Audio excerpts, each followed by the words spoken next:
Halo semuanya, kembali bersama kami. Tanpa berlama-lama, kita langsung saja ke ceritanya.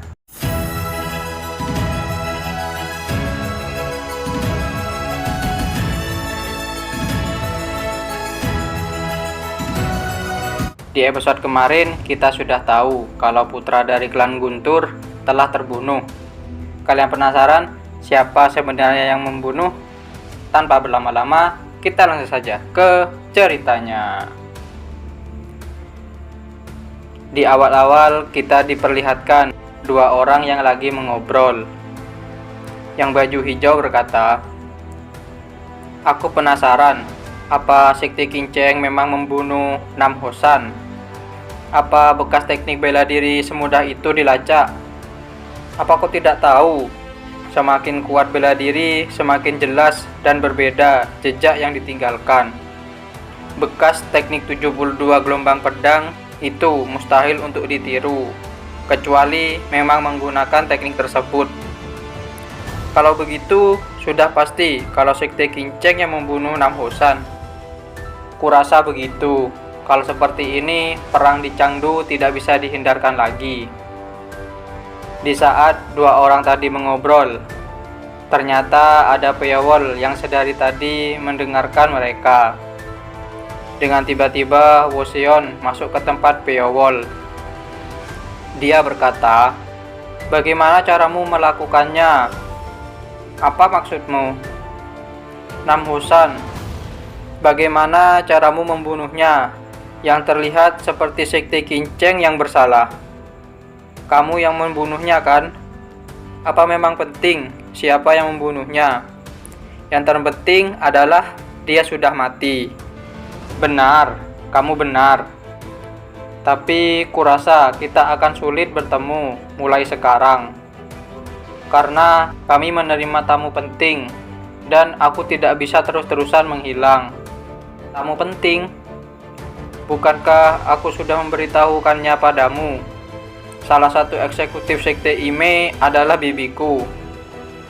Dia datang dengan satu rekannya hari ini. Dia punya sifat yang merepotkan, jadi aku harus mengurusnya sendiri. Kenapa dia datang ke kota ini? Dari yang aku dengar, dia ingin membuat kontrak dengan kelompok petualang yang bernama Awan Hitam. Bisa dibilang mereka kelompok petualang terkuat di daerah ini. Dan mereka memiliki ketua yang lumayan cerdas dan cerdik. Kapan dia akan pergi? Kurasa dia akan menginap di kota ini untuk sementara. Bertemu dengan bibiku memang bagus, tapi aku enggan bertemu dengan wanita yang datang bersamanya. Aku pergi dulu ya. Sampai jumpa," ucap Woseon. Woseon pun pergi meninggalkan Peowol. Peowol bergumam, "Mungkin maksud wanita itu, aku mengingatnya sebagai wanita dingin yang berbahaya. Selama aku tetap berada di Chengdu, aku mungkin akan bertemu dengannya, cepat atau lambat." Keadaan Sekte Kinceng saat ini pasti sedang kacau karena pembunuhan terhadap Nam Hosan. Kita beralih ke tempat saat Nam Hosan terbunuh. Dan ternyata yang membunuh Nam Hosan adalah Peowol dengan meniru jurus dari Sekte Kinceng 72 gelombang pedang. Kita dialihkan kembali di waktu yang sekarang. Di tempat kejadian Nam Hosan, di sana ada Seon dan murid yang lain sedang memeriksa di tempat kejadian. Seon berkata, "Pewaris klan Guntur dibunuh di sini." "Benar, jejaknya memang sedikit kasar, tapi tidak salah lagi. Ini adalah bekas teknik 72 gelombang pedang. Mungkinkah semua ini dilakukan oleh orang asing yang diam-diam mempelajari teknik 72 gelombang pedang?" "Aku juga berpikir demikian, tapi kurasa agak mustahil bagi orang asing untuk mempelajari teknik yang cuma diketahui beberapa orang di sekte kita. Tapi salinan dari teknik tersebut pernah bocor. Salinan tersebut hanya berisi gaya berpedang Jika orang asing tersebut belum menguasai pernafasan tenaga dalam dari sekte kita, dia bahkan tidak bisa mengeluarkan setengah dari potensi teknik tersebut. Bagaimana kalau dia menerima bantuan dari seseorang di dalam sekte? Itu beda cerita lagi. Tapi ada juga kemungkinan kalau dia menganalisa kita untuk meniru pernapasan tenaga dalam kita. Dalam hal efisiensi, lebih mudah untuk menggunakan teknik sendiri atau menciptakan teknik baru daripada meniru teknik seperti itu. Karena itu kita belum bisa menarik kesimpulan cuma karena melihat kejadiannya. Bagaimana kalau kita mulai dengan mencari tahu bagaimana assassin tersebut masuk ke dalam sini? Ide bagus. Mari kita lacak assassinnya, ucap Seon. Seon bergumam, seorang assassin yang cukup brutal. Jangan bilang dia adalah assassin dari 7 tahun yang lalu. Tidak mungkin. Dia sudah mati. Setelah itu Seon dan murid-murid yang lain meninggalkan tempat kejadian. Murid yang lain berkata pada Seon, "Apa ada tempat kita untuk menginap di sini?" "Apa maksudmu?" "Klan Langit Keemasan adalah sekutu kita. Mereka akan menyediakan tempat istirahat untuk kita." Tiba-tiba ada gerombolan sekte Ime yang datang. "Mereka sekte Ime. Lama tidak berjumpa, Zheng Hua. Seharusnya kau tinggal di gunung seperti bangau. Lalu urusan macam apa yang membuat Zheng Hua datang ke kota ini? Tanpa dirimu di sana akan sulit untuk melindungi markasmu. Jadi kalau aku jadi kamu, aku pasti akan mengkhawatirkannya." "Diamlah, bocah kemarin sore. Kau yang memulainya, kau sendiri yang marah. Bukan aku yang memulai cekcok ini, jadi mari kita akhiri saja sampai di sini. Aku sudah terlanjur lelah." "Bocah bajingan, beraninya tikus dari sekte Kinceng bersikap arogan di depan kami.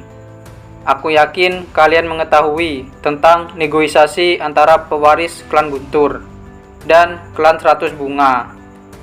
Lalu kalian membunuhnya. Apa maksudmu? Kalian berencana selama 7 tahun untuk membunuh pewaris kami. Apa kalian sudah lupa atau sudah pikun?" Di saat yang lain bertengkar, Seolran bergumam, "Semuanya jadi seperti ini. Titik utama dari pertikaian ini adalah kami.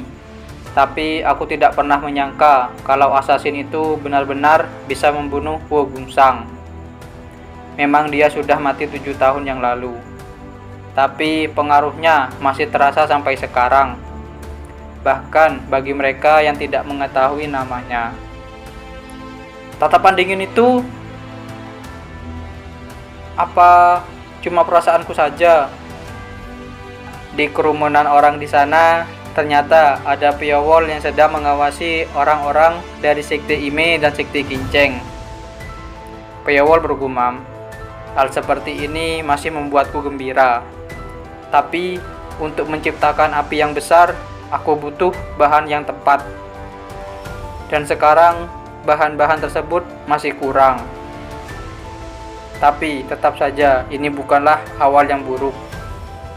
Dengan tiba-tiba hari pun sudah malam. Kita langsung saja masuk ke dalam ruangan. Di sana ada kelompok awan hitam dan juga Peowol.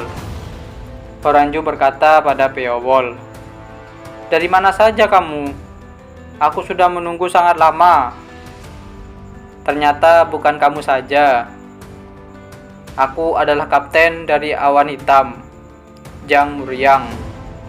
Aku mendengar banyak hal tentangmu dari mereka. Pas sekali, takdir mempertemukan kita kali ini. Jadi mari kita merayakannya. Horanju kami sepertinya cukup tertarik dengan dirimu. Jadi aku berpikir setidaknya aku harus bertemu denganmu sekali saja. Aku bisa tahu kalau kau adalah orang yang kuat. Meski kamu mencoba menyembunyikan auramu dengan baik, kamu tidak bisa menyembunyikan semuanya. Cuma dengan melihat energi yang keluar tersebut, aku sudah tahu kalau kamu bukan orang biasa. Aku langsung saja ke intinya. Aku ingin merekrutmu untuk bergabung dengan awan hitam kami. Orang-orang menganggap kami cuma kelompok petualang biasa.